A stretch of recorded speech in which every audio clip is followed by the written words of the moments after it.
Noticentro 1, CMI. Buenas noches. Las siguientes son las noticias más importantes del mundo hoy. Presidente de Ucrania se presenta por primera vez ante el Consejo de Seguridad de la ONU y muestra su plan de paz. Presidente de Chile, Gabriel Boric, denuncia a Daniel Ortega ante la ONU por persecución y represión en el país centroamericano. Presidente Biden se reúne con el primer ministro de Israel y propone reactivar el plan de la creación de un Estado palestino como solución. Reserva Federal de Estados Unidos mantiene las tasas de interés. Con Claudia Palacios y Margarita Ortega. El presidente de Ucrania, Volodymyr Zelensky, se presentó por primera vez ante la Asamblea de Seguridad de Naciones Unidas. Allí planteó su plan de paz. Volodymyr Zelensky presentó un plan de paz para Ucrania que incluye la retirada total de las tropas y formaciones militares rusas, incluida la flota rusa del Mar Negro de todo el territorio de Ucrania dentro de las fronteras reconocidas internacionalmente, e instó a todos los países a participar del plan de paz. Наше прагнення до миру має зробити реформу. Коли я готував українську формулу миру, я брав силу для її пунктів з принципів Статуту ООН, виключно з принципів Статуту ООН та резолюцій, які були ухвалені Генеральною асамблеєю. Саме це і дозволяє українській формулі миру ставити. Zelensky añadió que si la idea es tomar parte del territorio de Ucrania y entregárselo a Putin, esa no es la fórmula de paz. Por su parte, el presidente de Chile anunció ante la ONU la represión en Nicaragua y criticó las sanciones a Cuba y Venezuela. Gabriel Boric, actual mandatario de Chile, denuncia durante su discurso ante la Asamblea General de las Naciones Unidas la situación de represión en Nicaragua. Denunciar ante esta Asamblea y el mundo la persecución que hoy día vive todo quien piensa distinto del gobierno del régimen dictatorial del señor Ortega y Murillo en Nicaragua, en donde no solo se prohíbe su participación en elecciones, sino que se les persigue, se les priva de nacionalidad, se les allanan sus casas y se les priva de derechos políticos. También ha criticado las sanciones a Venezuela. El caso de las sanciones a Venezuela, hoy día, desde nuestra perspectiva, no aportan a mejorar las condiciones de vida del pueblo venezolano. Y es también imperativo que Estados Unidos levante las sanciones que hoy día tiene contra Venezuela. De igual manera, pidió que Estados Unidos elimine a Cuba de la lista de los países que promueven el terrorismo. Cuando lo sacó de esa infame lista.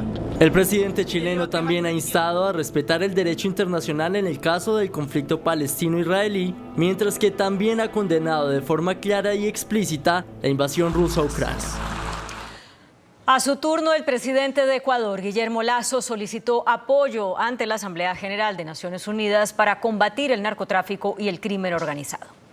El presidente Guillermo Lasso, en su intervención ante la Asamblea de la ONU, destacó los logros y compromisos de su gobierno en materia ambiental, en el combate a la desnutrición infantil, su gestión para recibir a los migrantes y brindarles atención de forma integral. Además, su preocupación por el fenómeno del niño y por el combate al crimen organizado, para el que considera que urgen mecanismos eficaces producidos por los estados. Es un problema del mundo, pues a lo largo de gran parte del planeta crecen los mismos fenómenos que sufre el Ecuador: tráfico de drogas y armas, trata de personas, migración forzosa y minería ilegal. Si no luchamos juntos, lo seguiremos sufriendo en soledad. Lasso también pidió redoblar apoyos para buscar la paz entre Rusia y Ucrania y reiteró que la Carta de las Naciones Unidas fue creada con el fin de promulgar la tolerancia y evitar los conflictos bélicos. El presidente estadounidense Joe Biden se reunió con el primer ministro israelí Benjamín Netanyahu y discutieron sobre la paz en Medio Oriente y la creación de un Estado palestino. El primer ministro de Israel, Benjamin Netanyahu, afirmó que es posible alcanzar un ambicioso acuerdo de respaldo por Estados Unidos para normalizar las relaciones con Arabia Saudita. Según Netanyahu, esto ayudaría a alcanzar la paz con los palestinos. Your leadership, Mr. President, we can forge a historic peace between Israel and Saudi Arabia. And I think such a peace would go a long way first to advance the end of the Arab-Israeli conflict, achieve reconciliation between the Islamic world and the Jewish state, and advance a genuine peace between Israel and the Palestinians. This is something within our reach. El encuentro ha servido para elevar de forma significativa las expectativas de un acuerdo saudí-estadounidense-israelí en los próximos meses. La Reserva Federal de Estados Unidos mantuvo sin cambio su tasa de interés. Sin embargo, no descartó un próximo aumento. La Reserva Federal de los Estados Unidos anuncia que conserva su tasa de interés de referencia sin modificaciones en un rango entre el 5.25% y el 5.50% según informa el organismo en Washington. Esta tasa establece lo que los bancos se cobran entre sí por los préstamos a un día, pero también se extiende a muchas formas de deuda de consumo. La mayoría de los funcionarios de la organización consideraron factible un ajuste de tasas a mayor durante el resto del año en dos próximas reuniones, al tiempo que indicaron que si bien el mercado laboral se había enfriado en las últimas semanas, aún permanece muy fuerte. Luego de la decisión de la Fed, los rendimientos de los bonos del Tesoro a 2 años subieron hasta 5.14%, el nivel más alto en 22 años. Si bien se espera que no se produzca ningún aumento, se mantiene la incertidumbre sobre el objetivo del Comité Federal del Mercado Abierto, que fija las tasas a partir de ahora. Estados Unidos registra un aumento significativo del cruce ilegal de migrantes. El Departamento de Seguridad de los Estados Unidos registró más de 8.000 apresiones de extranjeros indocumentados en su frontera sur en las últimas 24 horas, una cifra que pone a prueba los recursos federales de Washington y la sobrecarga de las instalaciones policiales. En mayo, antes de que expirara el Título 42, el Servicio de Aduanas y Protección Fronteriza del país norteamericano registró más de 25.000 migrantes. Sin embargo, sin esta medida, las cifras descendieron drásticamente, con unos 3.500 arrestos fronterizos al día. Pero los cruces están aumentando de nuevo en medio de la migración masiva, esto en curso en todo el hemisferio occidental. La última cifra de encuentros diarios retrata un panorama en un momento en el que el presidente Joe Biden intensifica su campaña de reelección y los republicanos siguen criticando la administración por su gestión de los cruces fronterizos. La empresa Ferrovial, conocida como La Bestia, suspendió temporalmente los trenes de carga, conocidos también como La Bestia, que son usados por migrantes para llegar a Estados Unidos. La suspensión se aplica para 60 rutas que cubrían destinos a ciudades fronterizas estadounidenses. Según las autoridades, se registraron cerca de media docena de lamentables casos de lesiones en personas que buscaban subir pese al grave peligro que ello significaba. El gobierno de Venezuela lanzó un mega operativo en la cárcel de Tocorón, donde operaba la banda del Tren de Aragua. El gobierno de Venezuela declaró el éxito total de la operación militar del desalojo de la cárcel del Tocorón, en el centro norte de Venezuela. La operación empezó a primera hora de la mañana con el envío de 11.000 hombres hasta sus instalaciones. Desde Tocorón operaba la banda del Tren de Aragua, cuyos tentáculos se han expandido por varios países de la región. En el penal habían construido una piscina, un campo de béisbol, un zoológico y hasta una discoteca de lujo, además de una especie de ciudadela. Era controlado con total impunidad por este grupo criminal dedicado al secuestro, la extorsión y otros delitos. Según las autoridades, los reclusos están siendo trasladados a uno de los 85 centros penitenciarios del país. Naciones Unidas reiteró su preocupación por la constante violación de derechos humanos por parte del gobierno de Nicolás Maduro. La Misión Internacional Independiente de la ONU para Venezuela presentó un informe actualizado sobre la situación de los derechos humanos, reiterando su preocupación por las violaciones continuas perpetradas por el régimen de Nicolás Maduro. La presidenta de la misión, Marta Baliñas, presentó ante el Consejo de los Derechos Humanos de la ONU una evaluación que abarca el periodo entre enero del 2020 y agosto del 2023. Durante ese periodo, la misión encontró pruebas alarmantes de abuso contra los derechos humanos, que incluye al menos 5 privaciones arbitrarias de la vida, 14 desapariciones forzadas de corta duración y 58 detenciones arbitrarias. Además, se documentaron 28 casos de tortura inhumanos, de los cuales 19 involucraban la violencia sexual y de género contra hombres y mujeres. Por ello, continúa instando a la comunidad internacional a tomar medidas concretas para abordar estas violaciones sistemáticas de derechos humanos y garantizar que se rinda cuentas por los abusos cometidos en el país. Brasil realiza la mayor incautación de cocaína en sus costas. La Marina y la Policía Federal decomisaron en total 3,6 toneladas de cocaína que se encontraban en una embarcación al noreste del país. Este hecho forma parte de la Operación Ágata, un esfuerzo conjunto de las Fuerzas de Seguridad y Fiscalización para combatir los crímenes transfronterizos y ambientales. El Parlamento de Irán aprobó una ley que refuerza las sanciones contra las mujeres que se niegan a usar el velo islámico en lugares públicos. Esta iniciativa establece multas y condenas a entre 5 y 10 años de cárcel. La noticia coincide con el primer aniversario del asesinato de Mahsa Amini, luego de ser detenida por la llamada policía de la moral, que la señaló de llevar mal puesto el yihad. Aprueban ensayos clínicos con la instalación de chips cerebrales en humanos. La empresa de neurotecnología de Elon Musk, Neuralink, obtuvo la aprobación de una junta de revisión independiente para iniciar los primeros ensayos clínicos en humanos de su dispositivo de implante cerebral. Los candidatos para el estudio son personas con tetraplegia debido a lesiones en la médula espinal cervical o esclerosis lateral amitrofóbica. La duración del ensayo será de aproximadamente 6 años y evaluará la seguridad del implante N1 y del sistema de cirugía robótica de la empresa.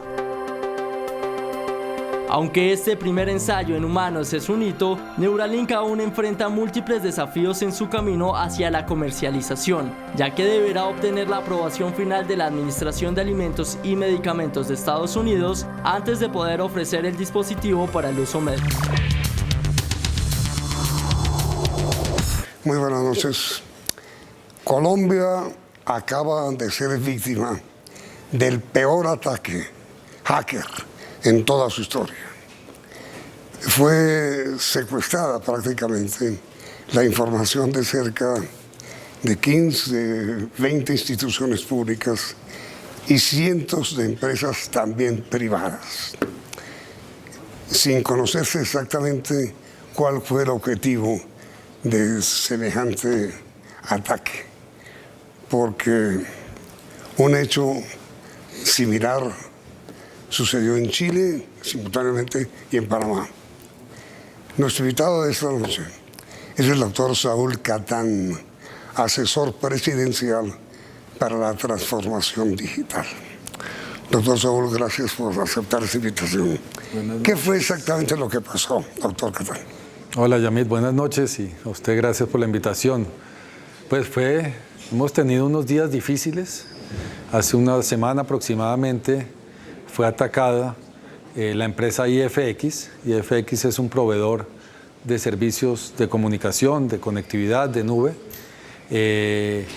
Mucha de la información que tenían ellos en su nube fue cifrada, fue secuestrada por parte de grupos subversivos internacionales, generalmente pasa esto, y dejó sin acceso a importantes entidades del gobierno nacional, por supuesto también privadas, pero para el gobierno nacional pues causándole un daño enorme.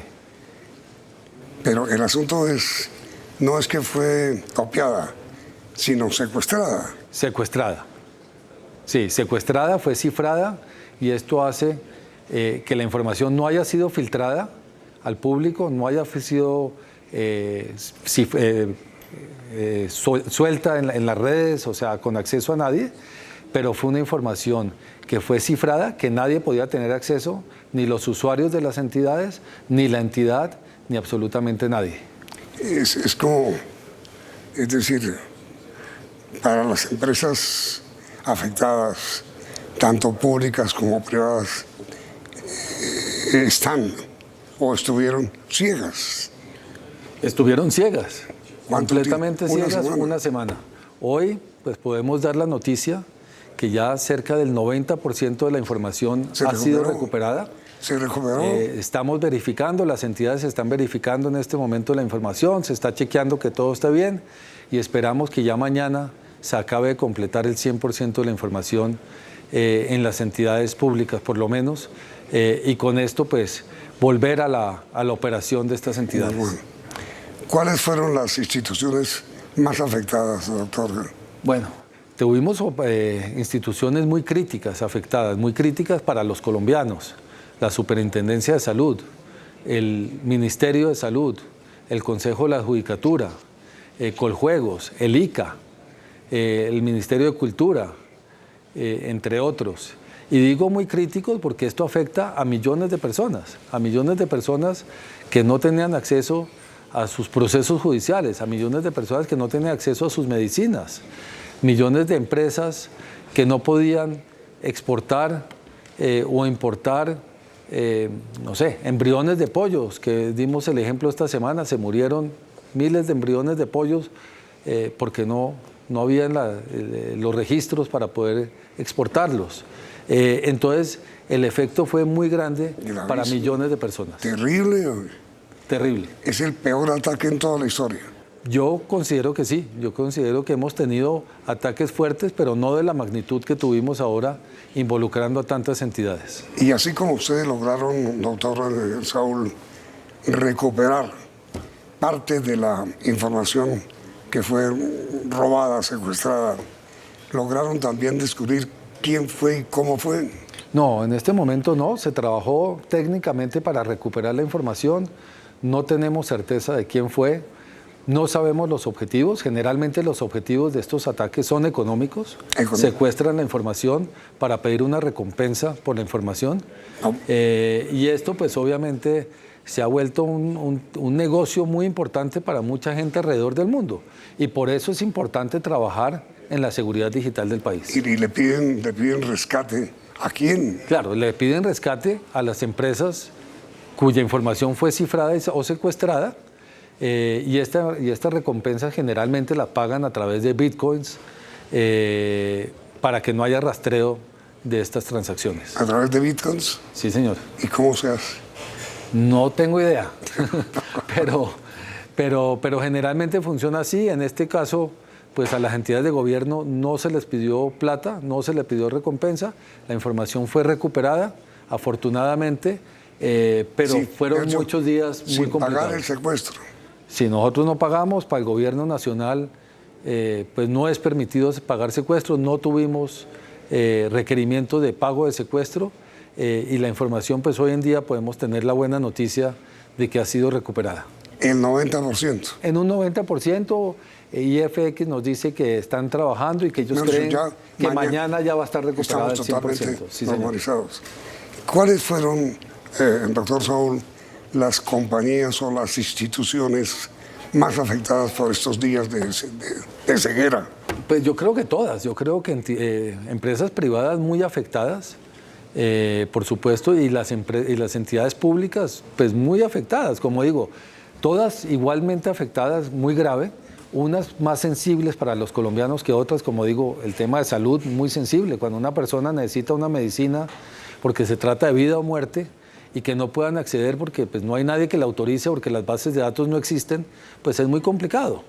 Entonces, hay temas más sensibles que otros, como la justicia y como la salud, pero todas igualmente afectadas y todas con muchas complicaciones. ¿Y qué se hizo con el tema de la justicia? Pues que son procesos que avanzan. Pues los términos se suspendieron, por una semana. Hasta hoy está la suspensión. No sé si el Consejo de la Judicatura va a ampliar la suspensión de términos o si ya con la información que han recuperado van a poder seguir adelante. No lo sé todavía, pero por lo menos ya estamos con una buena noticia, porque hasta hace 24 horas pues todavía teníamos dudas de la recuperación de la información. Usted, doctor Saúl, presentó hace varios meses, me parece, una propuesta para crear una especie de agenda de seguridad. ¿Eso qué pasó?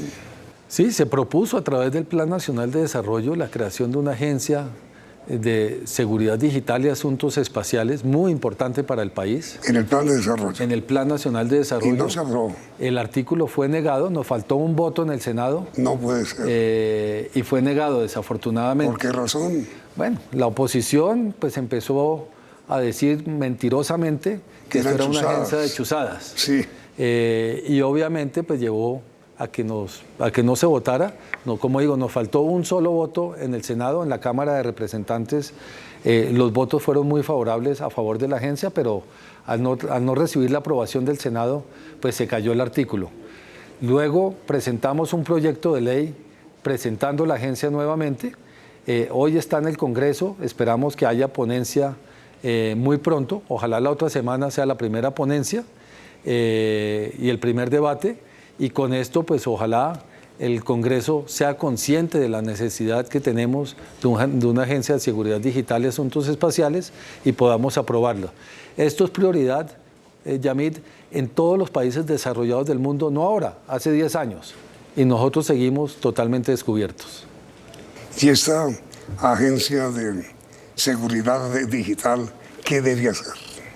Esta agencia lo que al final crea es una gobernanza y un ecosistema de seguridad digital, no solo para el gobierno nacional, sino para integrar a las infraestructuras críticas del país, para integrar al sector privado y con esto poder generar un gran ecosistema de seguridad digital que mitigue los ataques, que mitigue los impactos de los ataques. Esto no quiere decir que se van a evitar 100% los ataques de hackers, por supuesto. Son miles y millones de ataques que recibimos diariamente, pero sí se mitigaría sustancialmente los efectos de estos ataques. Y yo creo que eso es muy valioso para el país. ¿Qué quiere decir, doctor Saúl, que son miles y millones de ataques diarios? Pues se habla que el año pasado Colombia recibió 20.000 millones de ataques. No puede ser eso. Esas son unas cifras... Pues, todos los días. Todos los días, miles. ¿Y cómo han logrado bloquear el ataque? Pues a través de tecnología, las entidades y el sector privado pues ha logrado, pero el problema es que al no tener un gran ecosistema y al no tener realmente una solución integral de seguridad, de una gobernanza de seguridad digital, pues al final pasa esto, una que entre pues nos destruye el país y no es la primera que pasa. Hemos tenido ataques, lo vimos hace un año más o menos, el INVIMA fue atacado no una, sino 2 veces, y diferentes entidades del Estado han sido atacadas, y empresas privadas también, lo hemos visto en los medios de comunicación, como Sanitas, como Nutresa fueron atacadas fuertemente. Estas son las que se han salido en medios, pero ¿cuántas empresas no son atacadas diariamente y que no salen en medios de comunicación? Y si eso ha sido así, doctor Saúl, ¿por qué esta vez no pudieron? Bueno, porque como todo, al final entran. Y si no hay las protecciones suficientes, entran y hacen mucho daño. Si hubiera habido los protocolos, si hubiera habido protocolos de recuperación de información, planes de contingencia, respaldos de información, a lo mejor los impactos hubieran sido otros. Pero aquí nos agarraron desnudos prácticamente y nos hicieron mucho daño.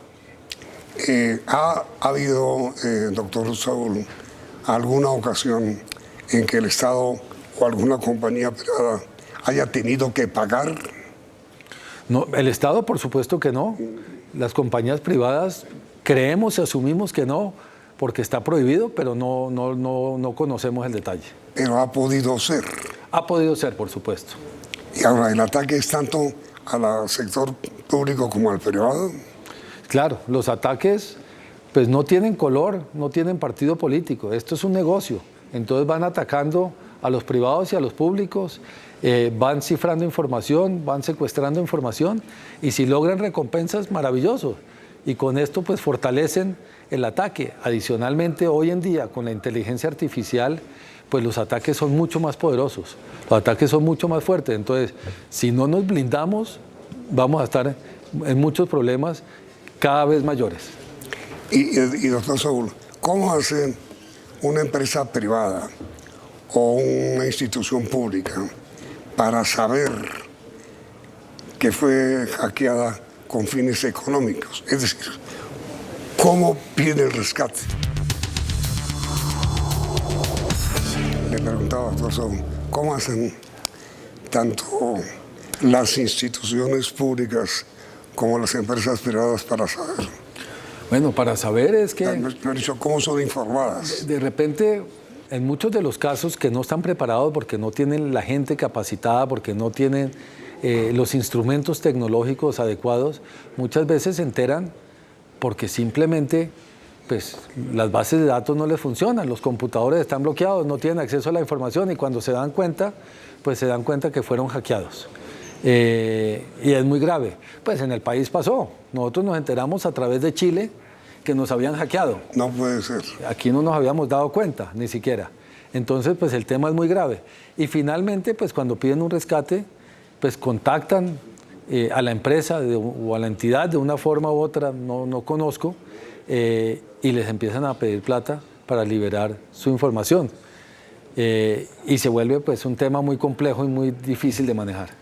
Ahora, con el hackeo que acaba de ocurrir, ustedes en el Estado, en el gobierno, ¿qué aprendieron para que eso no vuelva a ocurrir?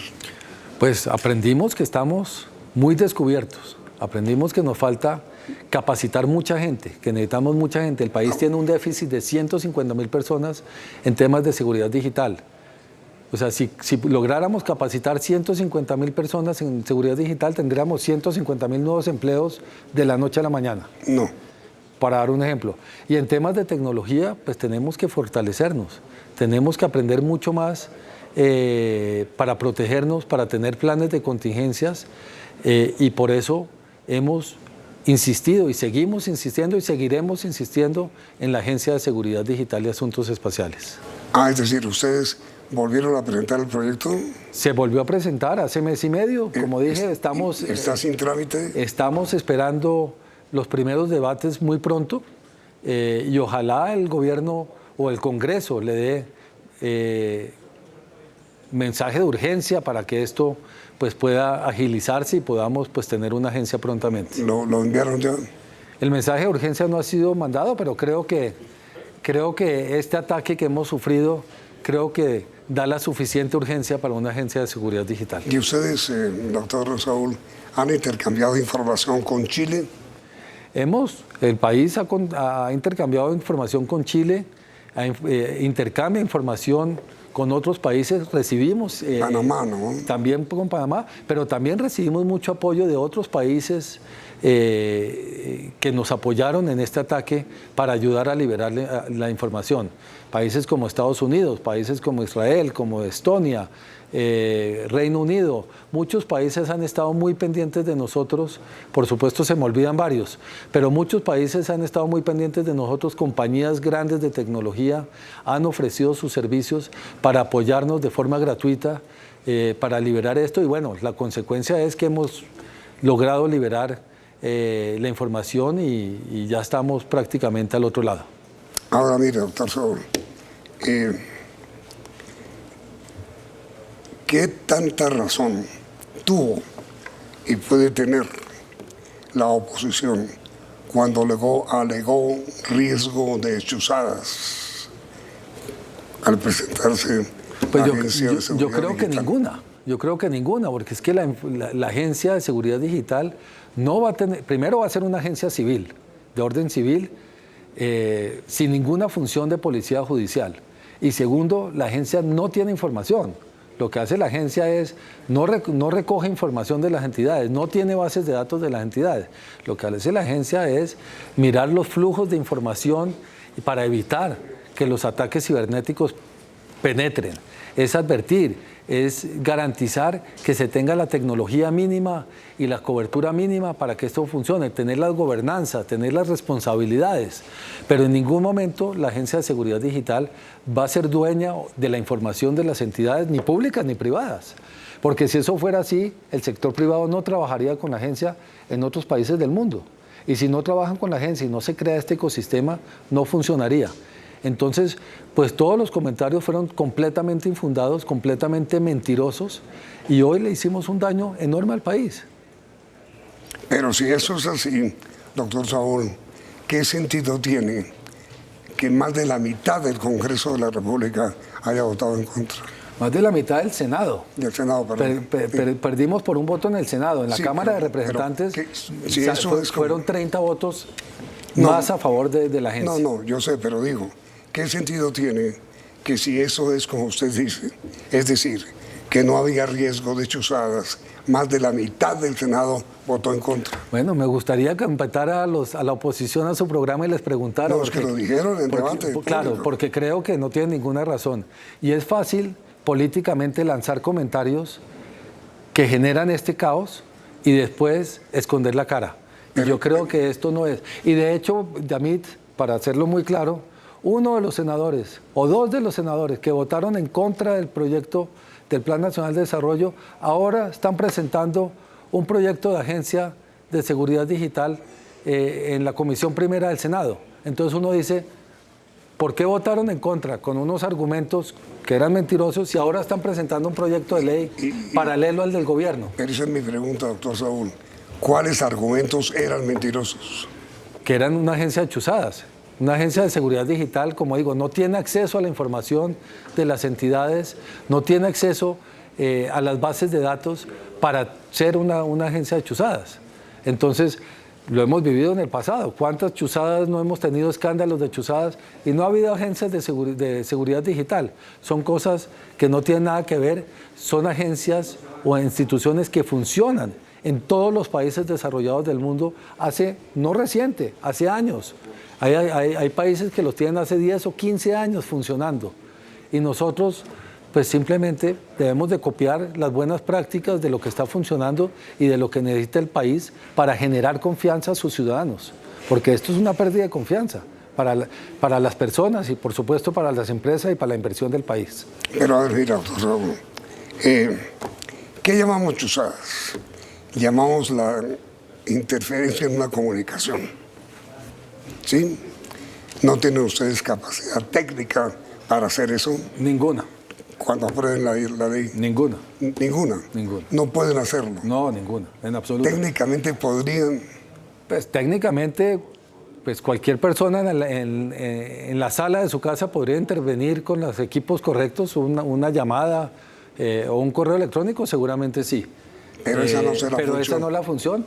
Y de hecho, se van a tener, y está presentado en el proyecto de ley, todas las auditorías externas para garantizar que haya total transparencia en las funciones de la agencia. ¿Qué tipo de asesorías externas? Son auditorías internacionales que se van a crear para, no solo internacionales, el mismo Congreso va a tener veeduría sobre la agencia para que puedan, por supuesto, cerciorarse de la transparencia de esta agencia. Porque es que esta no es una agencia de este gobierno, es una agencia de país, es una agencia que tiene que trascender y fortalecerse en los próximos gobiernos. No en el siguiente, en el siguiente, en el siguiente, en el siguiente, en los próximos muchos gobiernos, porque esta es una guerra de largo plazo, de gran aliento.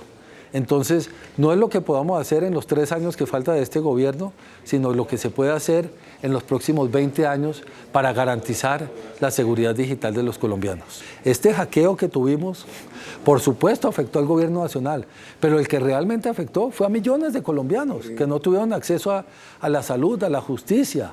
Eso fue el impacto verdadero. Las instituciones continúan, pero el impacto a las personas que no pudieron conseguir una medicina por una enfermedad grave, terminal, y que a lo mejor fallecieron, esas personas se afectaron. Y la conclusión desafortunada, doctor Saúl, es que no hay nada que hacer. Bueno, seguimos trabajando y seguimos apoyando y tenemos que seguir fortaleciendo. Mientras no apruebe la agencia.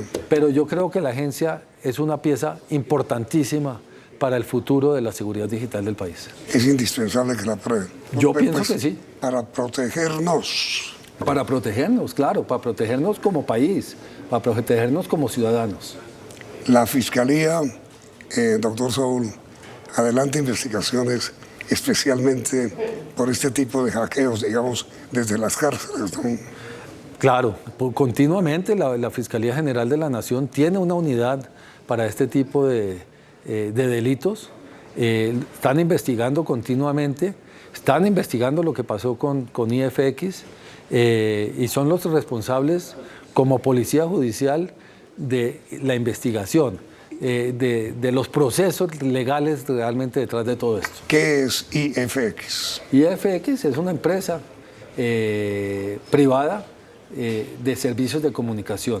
¿Que fue la hackeada? Que fue la hackeada, sí. Ahí estuvo el mal. Claro, ahí estuvo el problema y todas estas entidades y empresas privadas eran clientes de IFX y cayeron dentro del hackeo. IFX agrupa públicas y privadas. Claro, IFX es un proveedor de servicios de comunicaciones que tiene como clientes a empresas públicas y privadas. Y muchas de estas, afortunadamente no todas, pero muchas de estas ¿Usted ha hablado fueron con víctimas. ellos? Claro, continuamente. ¿Y la respuesta? Bueno, la respuesta en este momento es que están trabajando para recuperar la información, que yo creo que es lo más importante y lo más válido. Ya recuperada la información, pues entraremos a mirar cuáles fueron los problemas, cuáles fueron las responsabilidades y cómo se mitigan hacia adelante. Pero IFX, ¿qué responde cuando le preguntan qué fue lo que pasó? Bueno, responden con sus argumentos técnicos que pueden ser válidos, pero en este momento, como digo, el foco principal era recuperar la información. Daba lo mismo que pasó. Necesitamos recuperar la información. Ya recuperada la información, veremos qué pasó para que esto no vuelva a pasar. Veremos cuál fue el virus para prevenir a las demás entidades y que esto no vuelva a suceder. Pero el foco principal es y sigue siendo recuperar el 100% de la información de los colombianos. La información fue recuperada y, digamos, la emergencia ya fue superada. Pues yo considero que ya prácticamente fue solucionado. Yo espero que ya mañana quede el 100% de la información. Como digo, se está acabando de verificar que todo esté bien, pero yo espero que ya esta semana estemos superada la crisis. Pues, doctor Saúl, enhorabuena por haberlo logrado y ojalá les apoye la creación de la agencia para bloquear un poco cualquier intento de hackeo de nuevo. Muchas gracias, Yamil. Gracias por la invitación y esperamos que la próxima estemos aquí contando mejores noticias. Muchas gracias, doctor Saúl. A ustedes. Y a ustedes, televidentes, gracias por la sintonía y los invito a que continúen aquí en Noticentro 1, CM. Noticentro 1, CMI.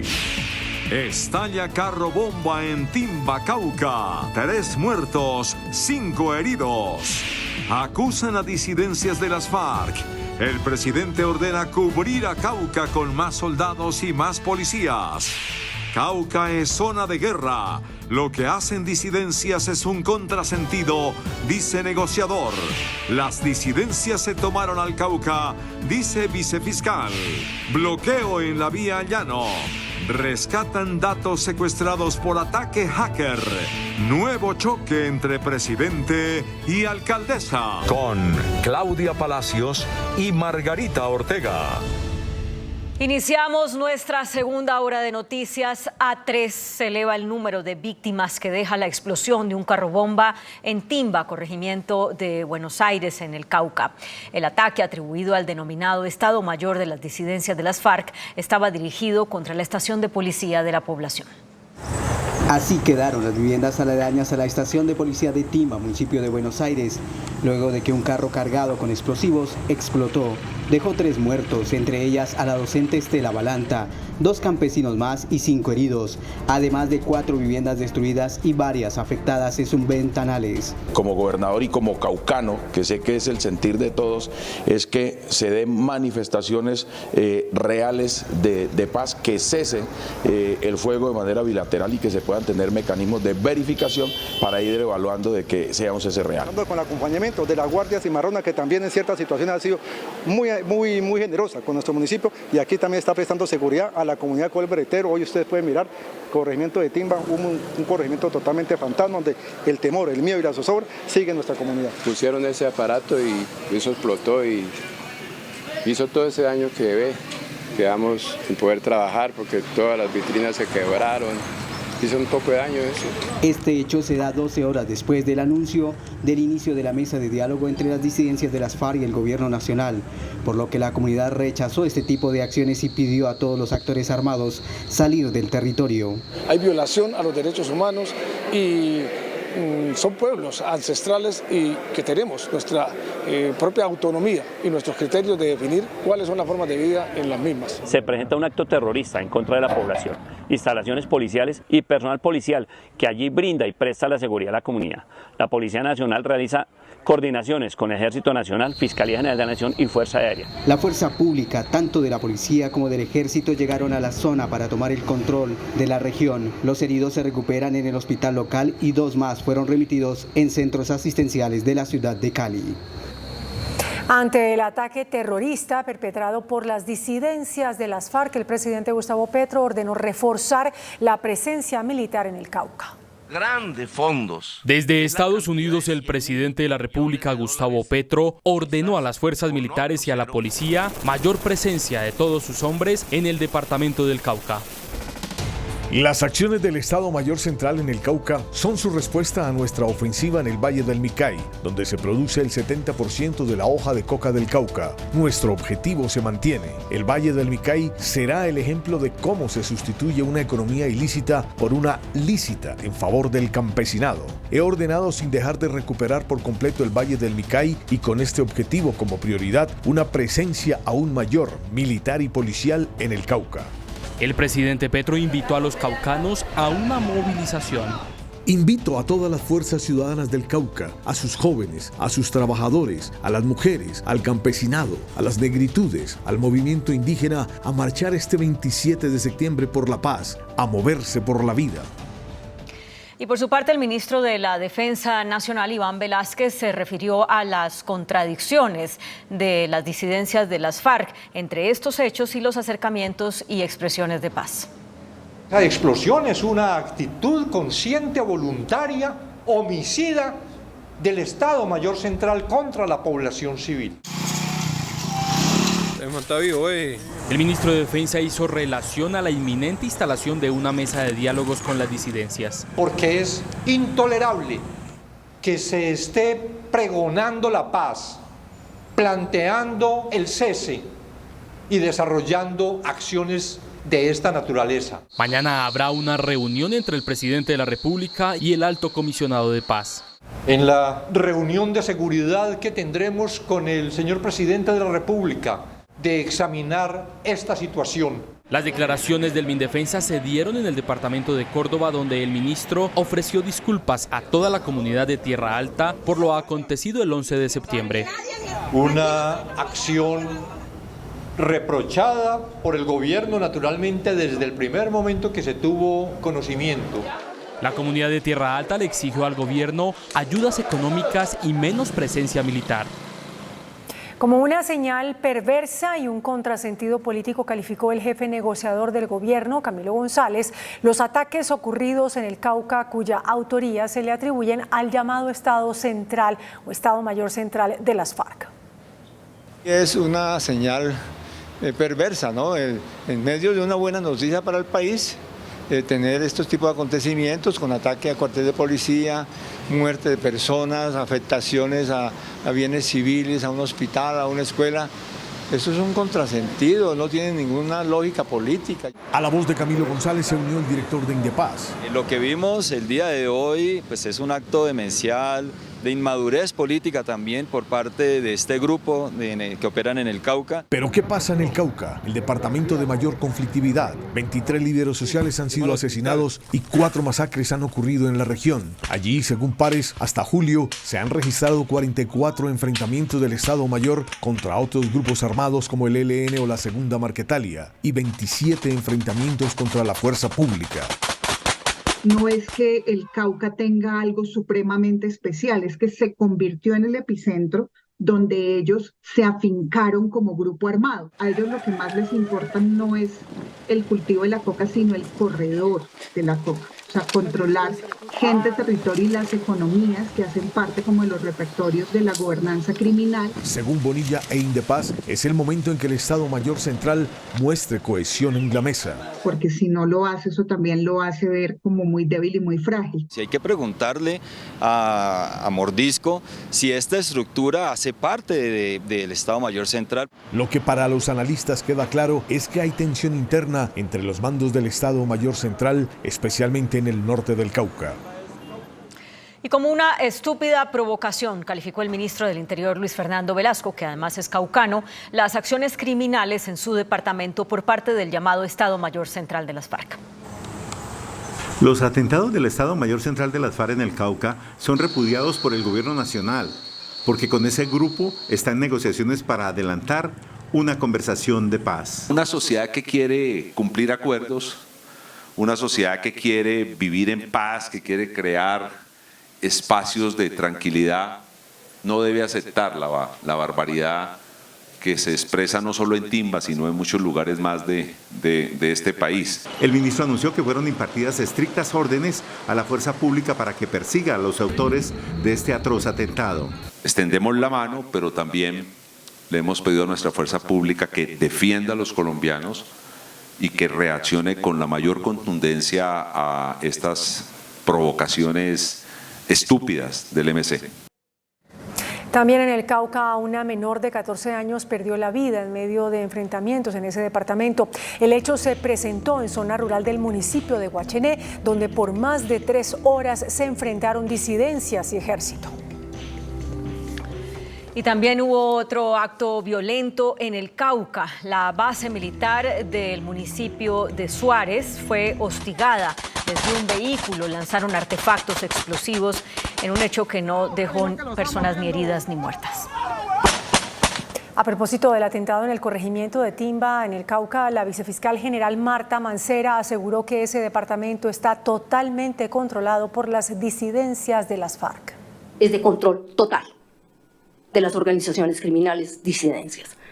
Departamento del Cauca es la situación más delicada que tenemos nosotros. La vicefiscal Mancera condenó el atentado contra una estación de policía que dejó 2 víctimas mortales. Murió una profesora lideresa. Eso es en el departamento del Cauca. 3 hechos violentos hoy. 2 artefactos contra estaciones de policía. Mancera expresó su preocupación por la expansión de las disidencias comandadas por Iván Mordisco, señaladas como autoras de este atentado. La Jurisdicción Especial para la Paz cuestionó que los acercamientos de paz con la disidencia Estado Mayor Central de las FARC se realicen sin que se tomen acciones por los asesinatos que ese grupo está cometiendo. Voy a ser absolutamente crudo.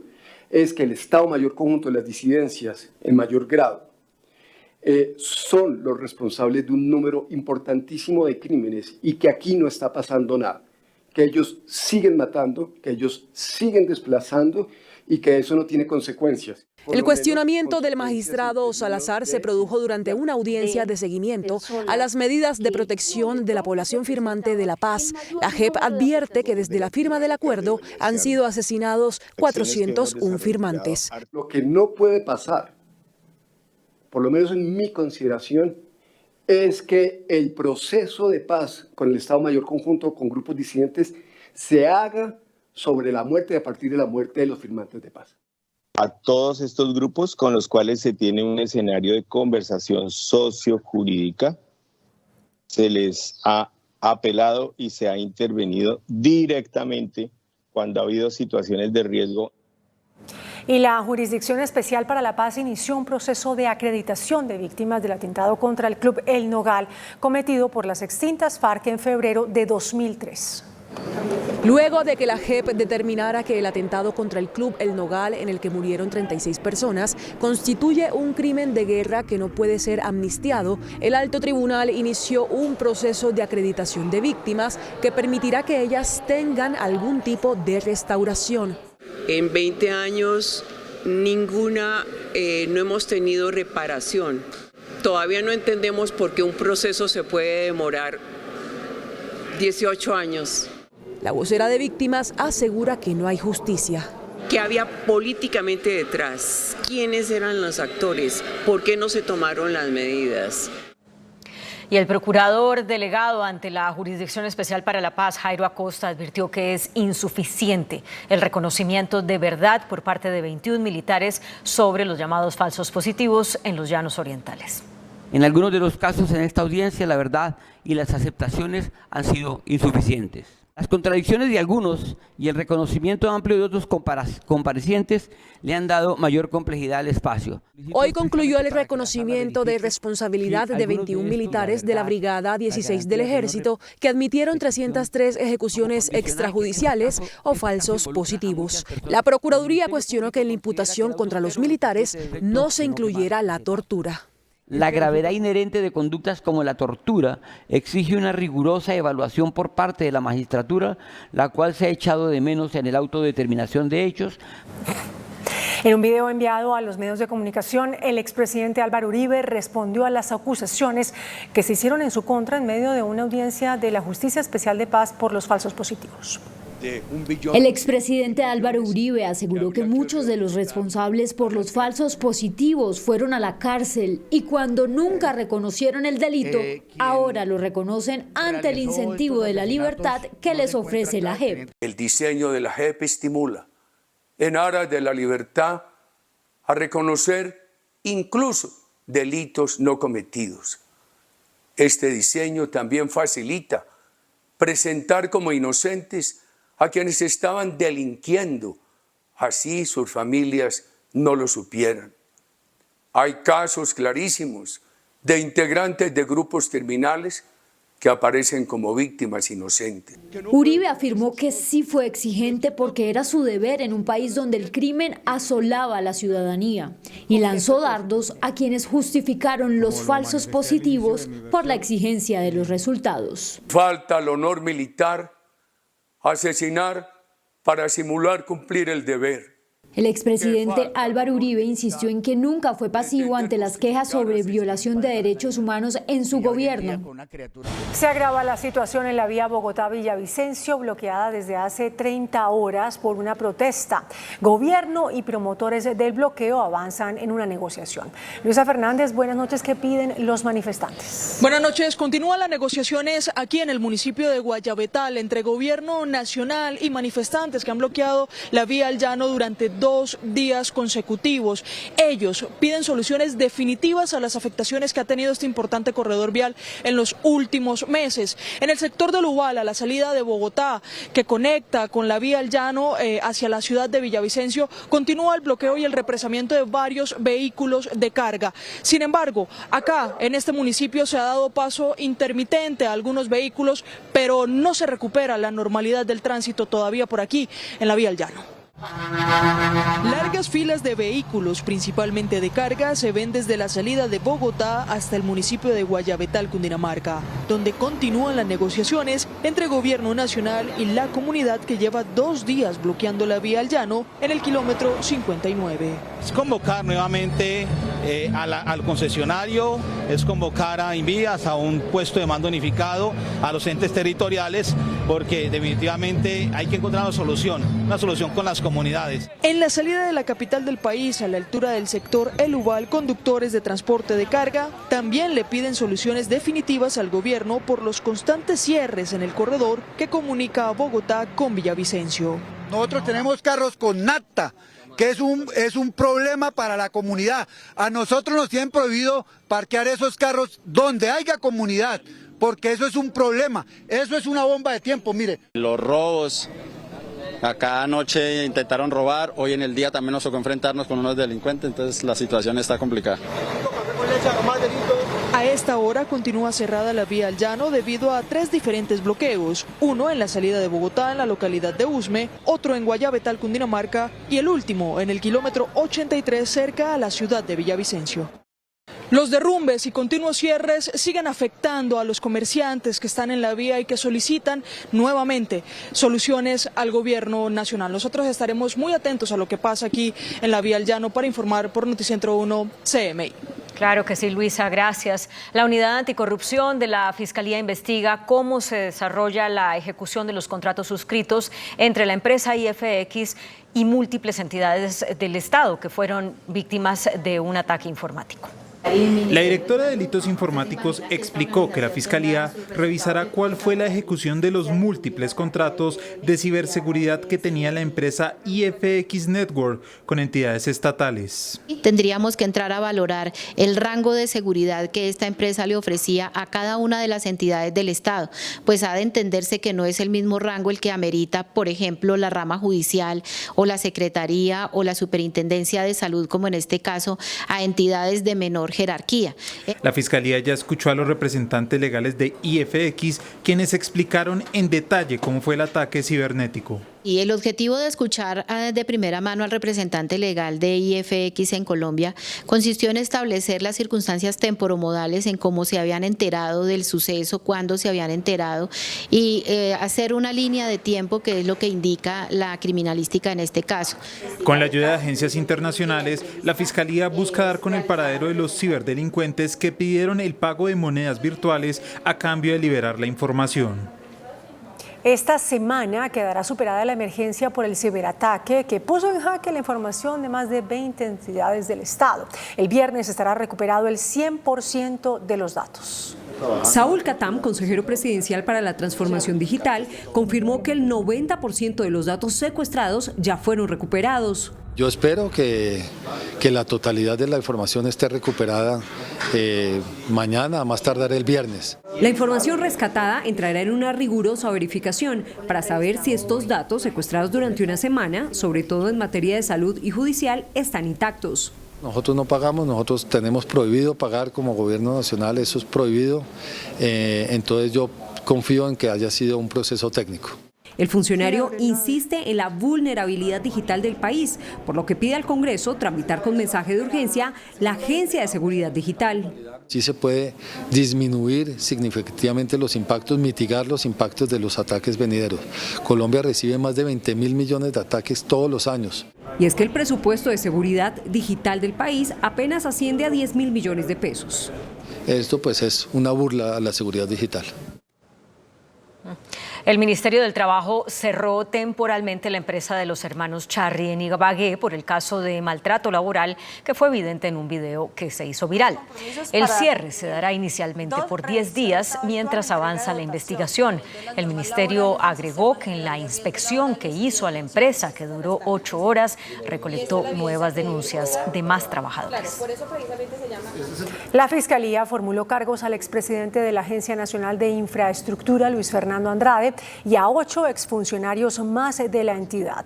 La Fiscalía investiga la suscripción presuntamente irregular de un contrato del sector 3 de la Ruta del Sol que al parecer sirvió para que Roberto Prieto, exgerente de la campaña de Juan Manuel Santos, obtuviera más de 600 millones de pesos. Otro choque entre el presidente Gustavo Petro y la alcaldesa de Bogotá, Claudia López, esta vez por los subsidios para las familias más pobres de la capital, de los que habló en recientes días la alcaldesa. Siguen tensas las relaciones entre el presidente y la alcaldesa de Bogotá. Este miércoles la pelea se trasladó a las redes sociales, donde el mandatario reposteó una nota de este noticiero con la dura crítica de Claudia, diciendo que Duque entregó más subsidios que Petro a las familias pobres. Esta es una barbaridad histórica. Prácticamente 1 millón de personas pasaron a la pobreza en Bogotá en el gobierno pasado, desde unos niveles que fueron los mínimos en la Bogotá humana. La alcaldesa respondió por la misma vía, reiterando que el gobierno Petro dejó sin un peso a 161.000 familias que recibían el ingreso solidario. Estoy segura que usted nunca le han informado semejante barbaridad histórica como usted mismo la llama, y en lo que de usted dependa, se corregirá semejante injusticia con las familias bogotanas que creyeron en usted. Solo hasta la próxima semana, la alcaldesa se reunirá con el Departamento de Prosperidad Social. La Corporación Excelencia en la Justicia publicó un informe en el que se revela que cada día más de 1.000 personas son víctimas de hurto y de extorsión. El informe Reloj de la Criminalidad, que recoge estadísticas de la policía, advierte que los 2 delitos que aumentaron en el primer semestre de este año fueron el hurto a personas en un 23% y la extorsión en un 38% con relación al mismo periodo del año anterior. Indica que los delincuentes se hicieron con todas las franjas horarias para efectos de perpetrar sus crímenes y que adicionalmente parecieran tener patente de corso para seguir delinquiendo. 2 mujeres fueron capturadas por robar y retener contra su voluntad a un diplomático. La víctima es un funcionario de la Embajada de los Estados Unidos que estaba de visita en Colombia. Este hombre fue retenido por 2 días con estas mujeres. Las mujeres le suministraron escopolamina. A las 5 de la mañana de este jueves empezará el segundo día sin carro y sin moto de este año en Bogotá. Este jueves, Bogotá vivirá una nueva jornada del día sin carro y sin moto. La medida regirá desde las 5 de la mañana hasta las 9 de la noche. En el último día sin carro tuvimos una disminución de alrededor del 47% en el material particulado 2.5. Sí mejora considerablemente la calidad del aire de la ciudad. Tenga en cuenta que podrán transitar domiciliarios y mensajeros, vehículos eléctricos, transporte público, transporte escolar, vehículos para más de 10 pasajeros, vehículos de personas en condición de discapacidad y aquellos de emergencias y de seguridad. Para más del 70% de los comerciantes, las ventas caen para todos ellos en más del 50%.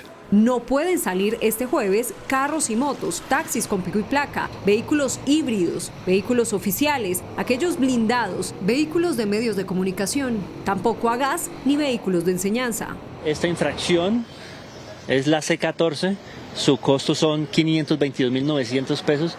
Mañana no tendrá vigencia el pico y placa solidario. Eliminar por completo los subsidios a los combustibles propuso el presidente Gustavo Petro en la Asamblea de las Naciones Unidas. El mandatario sostuvo también reuniones bilaterales con el subsecretario de Seguridad de los Estados Unidos y con el presidente de Corea del Sur. Informe del enviado a Nueva York de Noticentro 1 CMI, Gerardo Aristizábal. Por tercer día consecutivo intervino el presidente Gustavo Petro en la Asamblea General de las Naciones Unidas, esta vez en la Cumbre de Ambición Climática. Allí dijo que el mundo debería quitarles los subsidios a los combustibles fósiles, tal como lo está haciendo su gobierno en Colombia. Nosotros hemos puesto 150 millones de dólares cada año durante 22 años. Esperamos que el mundo ponga otro tanto para salvar las esponjas. 2, hemos eliminado totalmente el subsidio a la gasolina. Nos parece que deben eliminarse completamente los subsidios a los combustibles fósiles en el mundo. El mandatario también propuso que se ha creado un fondo de compensación para los países que exportan petróleo, carbón y gas. Por ejemplo, Rusia, Arabia y Venezuela. Dice que ese costo debe asumirlo la humanidad para dar transición a las energías limpias. Los grandes exportadores de carbón y de gas que hoy provocan guerras, porque la guerra de Ucrania es una guerra por el gas. Pregunto yo, ¿no habría que colocar en las cuentas climáticas un fondo de compensación? ¿O dejan gratis enterrados sus yacimientos de carbón, de petróleo, porque sí, porque lo decidimos? El presidente Gustavo Petro sostuvo hoy 2 reuniones bilaterales en la Asamblea General de las Naciones Unidas con el presidente de Corea del Sur y con el subsecretario de Seguridad Nacional de los Estados Unidos, Jonathan Feiner. El presidente también reveló un par de fotografías que tuvo en la víspera con el presidente de los Estados Unidos, Joe Biden, y con el presidente de Brasil, Luis Ignacio Lula da Silva. Esta noche, sobre la medianoche, emprenderá regreso a Colombia. Desde Nueva York, Gerardo Aristizábal, Noticentro 1, CMI. Las comisiones económicas del Congreso aprobaron en primer debate el proyecto de presupuesto para el 2024. Con un monto de 502 billones de pesos fue aprobado el proyecto de presupuesto general para 2024 en las comisiones económicas del Congreso de la República. Se definió un monto de inversión de 99 billones de pesos para transporte, infraestructura, vivienda y agricultura. Con ello se espera impulsar la economía nacional. Un esfuerzo enorme por el gobierno recomponiendo algunos gastos de funcionamiento y haciendo uso del espacio fiscal que tenemos para generar un mayor valor de inversión que permita generar dinámicas de recuperación económica. El presupuesto total tendrá sus mayores asignaciones a educación, salud y los compromisos del servicio de la deuda. El gobierno garantiza que el proyecto está totalmente financiado. Aceleración de la ejecución, pues tienen un dinamismo, un efecto en el dinamismo económico de corto plazo. Ahora el presupuesto irá a segundo debate en el Senado y la Cámara. El ministro de Hacienda, Ricardo Bonilla, insistirá ante el Banco de la República para acordar un recorte de las tasas de interés. La noticia económica del día. De esta manera, el jefe de la cartera mantendrá su postura en la Junta Directiva del Banco de la República de reducir las tasas de interés hoy en el 13,25%. Yo voy a insistir con el banco en que el mensaje de comenzar a bajar tasas se haga desde septiembre, a partir de septiembre, aunque sea una reducción muy pequeña, pero que el mensaje se empiece a enviar. El funcionario insiste en señales positivas para una reactivación económica. Hay una tendencia descendente que quiere decir que ya no vamos a volver a una inflación alta. La próxima junta del Banco Emisor será el 28 de septiembre. El presidente del Grupo Éxito, Carlos Mario Giraldo, anunció un millonario plan de inversiones. Con el toque de la campana por sus 29 años en la Bolsa de Valores de Colombia, la compañía anunció el plan de inversión de $125 millones, de los cuales 100 millones serán en Colombia. Tecnología, innovación y ecosistema de negocios entre los ejes centrales. Se dará la apertura de nuevas tiendas mayoristas, más carullas en ciudades intermedias, hipermercado en Girardot y almacén en San Andrés. Seguir invirtiendo en tecnología, en plataforma tecnológica y en distribución, en centros de distribución para atender la omnicanalidad. Se espera que la capitalización de la empresa permita mayor crecimiento en la Bolsa de Valores y los mercados de Brasil y Nueva York. Esperamos pronto poder ingresar al índice MSCI de la Bolsa de Colombia, del mercado colombiano, y eso va a generar, por supuesto, un apetito importante. También se tendrá inversiones en centros comerciales en Cartagena y Bogotá. El índice de capitalización de la bolsa, que mide el comportamiento de las 25 principales acciones, cerró al alza. El índice selectivo MSCI Colcap de la Bolsa de Valores de Colombia subió 0,38% a 1.108 puntos. La acción preferencial del Grupo Argos fue la que más subió, con una valorización de 4,55% a 5.750 pesos. La acción de Mineros fue la que más bajó, con una pérdida de 3,63% a 1.830 pesos. La acción más negociada de la jornada fue la de Bancolombia, al movilizar más de 23.000 millones de pesos, con una variación positiva de 3,39% a 32.900 pesos. Y el dólar cerró al alza. Indicadores económicos en Noticentro 1 CMI. La tasa representativa del mercado, que regirá para mañana jueves, será de 3.907 pesos con 21 centavos. Los profesionales del cambio compran la divisa en promedio entre 1.860 pesos y la venden entre 1.900 pesos. Un euro cuesta 4.206 pesos con 50 centavos. La libra de café en Nueva York se cotizó a $1 con 58 centavos. El azúcar se transó en 26,85 centavos de dólar la libra. El barril de petróleo WTI se cotizó en $89 con 24 centavos. La referencia Brent para Colombia se cotizó en $93 con 17 centavos. Una acción de Ecopetrol cuesta 2.513 pesos. Noticentro 1 CMI revela la encuesta del Centro Nacional de Consultoría sobre la intención de voto para la alcaldía de Bogotá. Estos son los resultados.